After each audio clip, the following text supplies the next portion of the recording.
हम या तो जीवन को इतना कसकर पकड़ लेते हैं कि सांस घुटने लगती है, या फिर इतना छोड़ देते हैं कि जीवन अर्थहीन लगने लगता है। मगर सच्चा संतुलन कहीं इन दोनों के बीच होता है। यही है बीच का रास्ता। ना अधिक वासना, ना अधिक व्रत, ना पूरी दुनिया को छोड़ना, ना ही उसमें पूरी तरह खो जाना। गौतम बुद्ध ने भी इसी मार्ग को चुना था। उन्होंने देखा कि एक और राजसी जीवन था जिसमें विलास था, भोग था, लेकिन शांति नहीं थी। दूसरी ओर घोर तप था जिसमें हड्डियां ही रह गई थीं, पर आत्मा फिर भी मुक्त नहीं थी। तब उन्होंने अनुभव से जाना, सच्चा सुख न भोग में है, न कठोर तप में, बल्कि उस संतुलन में है जहां मन स्थिर होता है और आत्मा शांत।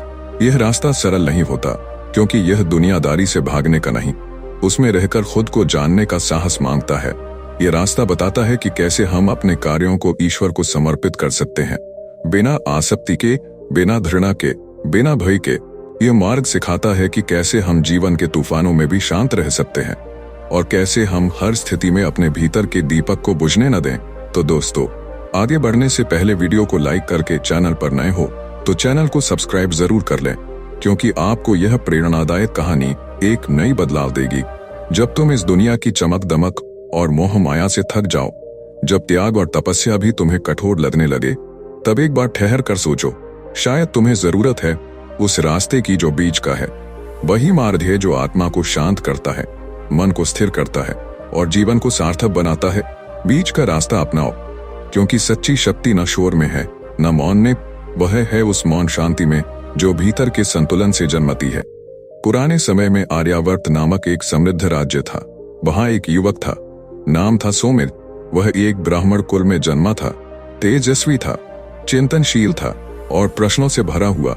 उसका मन संसार के दो विपरीत दिशाओं से जूझ रहा था। एक ओर सुख था, अच्छे वस्त्र, स्वादिष्ट भोजन, गीत संगीत, और दूसरी ओर तपस्या, जंगल, उपवास, कांटों पर बैठना, मौन, व्रत।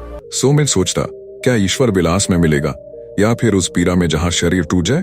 सोमिर ने पहले सुख का मार्ग चुना। वह एक धनाढ्य व्यापारी के आश्रय में गया, महलों में रहा, गंधर्वों का संगीत सुना, नृत्य देखा, मधु और मिष्ठान्न खाया। पर महीनों बाद उसने महसूस किया, शरीर तो तृप्त होता है, पर आत्मा हर दिन और रिक्त होती जाती है। उसके चेहरे पर मुस्कान होती थी, पर मन के भीतर एक प्रश्न रोज उठता, क्या बस इतना ही है जीवन? अब वह सुख को छोड़ पहाड़ों की ओर चल पड़ा। एक सिद्ध तपस्वी के पास गया, दिनों तक उपवास किया, कड़ाके की सर्दी में बिना वस्त्र बैठा। शरीर हड्डियों जैसा हो गया, श्वास तक में पीड़ा थी। एक दिन वह बेहोश होकर गिर पड़ा।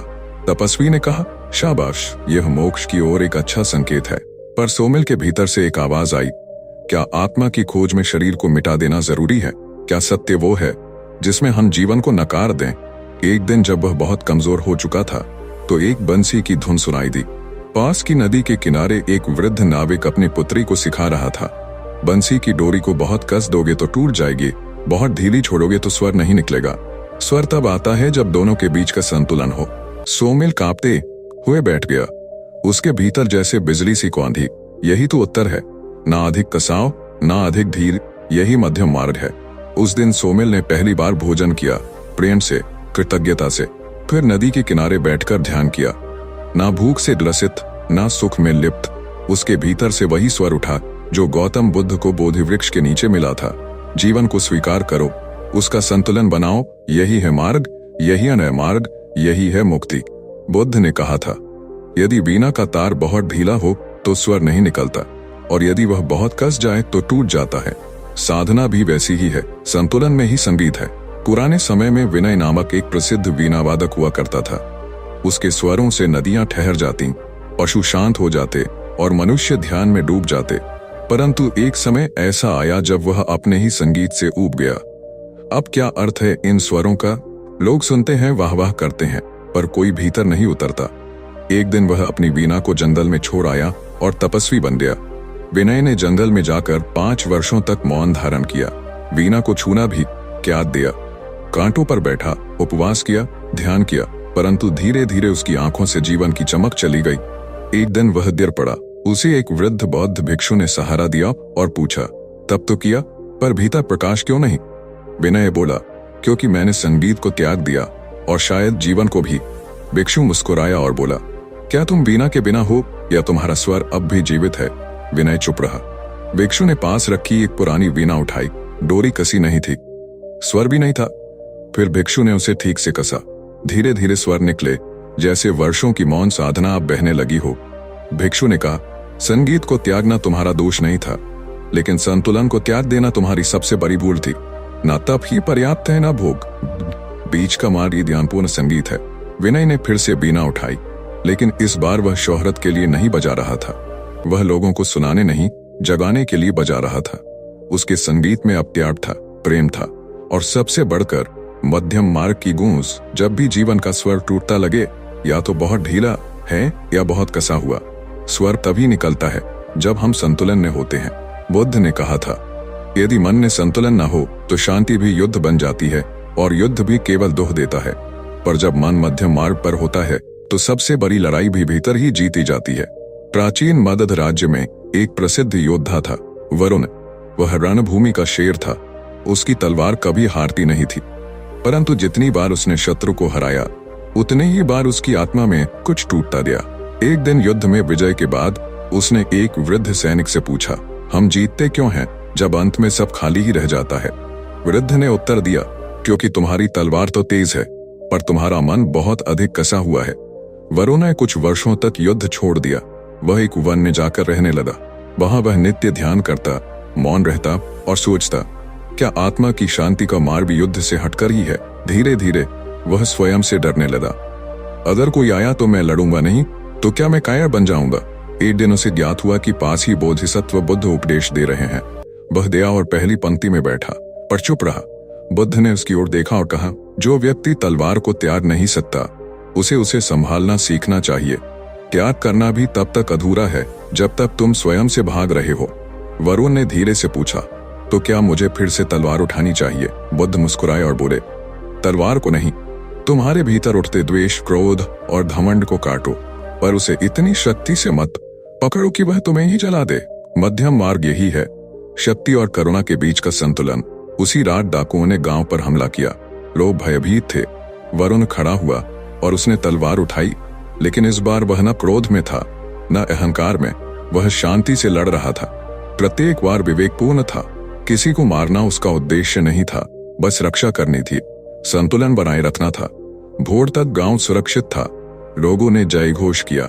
वरुण ने तलवार धरती में गाड़ दी और बोला, अब मेरी शक्ति न तलवार में है न शांति में, अब मेरी शक्ति है निर्णय लेने की स्पष्टता में।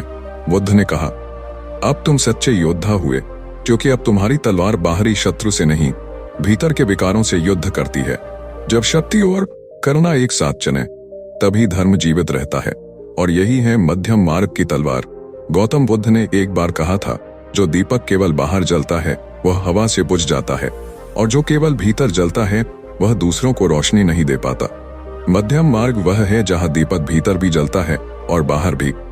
माया एक छोटी सी कुटिया में अपने पति और 2 बच्चों के साथ रहती थी। वह हर दिन सुबह उठकर रोटियां बनाती, बच्चों को तैयार करती, कुएं से पानी भरती, फिर खेत में काम करती। दिन भर की थकावट के बाद जब रात होती तो वह चुपचाप दीवार की ओर मुंह करके सो जाती। एक दिन उसने मंदिर में उपदेश सुना, संसार बंधन है, मोक्ष के लिए घर बार छोड़ो। उसका मन डगमगाया। क्या यही सच है? क्या उसे यह सब छोड़कर वन में तप करने जाना चाहिए? अगली सुबह माया ने पति से कहा, मैं जंगल जाना चाहती हूँ आत्मा की मुक्ति के लिए। मुझे अब ये चूल्हा चौका, रोटी और मिट्टी का संसार बंधन लगता है। पति ने चुपचाप सिर झुकाया। बच्चे कुछ समझ न पाए। माया जंगल की ओर चल पड़ी। उसने पहाड़ों पर कुटिया बनाई, उपवास किया, मौन धारण किया। शुरू में लगा यही सत्य है, लेकिन जैसे जैसे दिन बीते उसके भीतर एक सूखा सा मौन फैलने लगा। एक दिन माया को ज्ञात हुआ कि पास ही गौतम बुद्ध ठहरे हैं। वह उनके पास पहुंची और कहा, भगवान, मैंने घर त्यागा, संसार त्यागा, सेवा त्याग दी, अब भी भीतर कुछ अधूरा है। क्या मैंने सही किया? बुद्ध ने केवल एक प्रश्न किया, तुमने क्या अपने भीतर के प्रेम और कर्तव्य को विचार दिया? माया चुप रही। बुद्ध ने फिर कहा, माया, आत्मा को छोड़कर भागा नहीं जाता। जो दिया धर में नहीं जल सकता, वह वन में भी अंधकार ही देगा। तुम्हारी साधना चूल्हे के पास भी हो सकती थी, बच्चों को सुलाते हुए भी, रोटियां बेलते हुए भी। मध्यम मार्ग यही है, जीवन को ठुकराओ मत, उसे जागरूक होकर जियो। माया ने उसी क्षण निर्णय लिया, मेरा जंगल मेरा घर है, मेरे लिए मोक्ष वही है जहां मैं प्रेम से कर्म करूं और हर कार्य को ध्यान बनाऊं। वह लौटी। अब रोटियां भी बनती थीं, पर बनती थी पूर्ण चेतना से। पानी भी भरती थी, लेकिन हर कदम में प्रार्थना होती थी। माया अब शांत थी और उसके चेहरे पर वही तेज था जो एक तपस्वी की आंखों में होता है। तब त्याग में नहीं है, जागरण में है। धर छोड़ना जरूरी नहीं, मोह छोड़ना जरूरी है। तो दोस्तों, वीडियो कैसा लगा कमेंट करके जरूर बताएं और वीडियो को लाइक करके चैनल को सब्सक्राइब करें। धन्यवाद।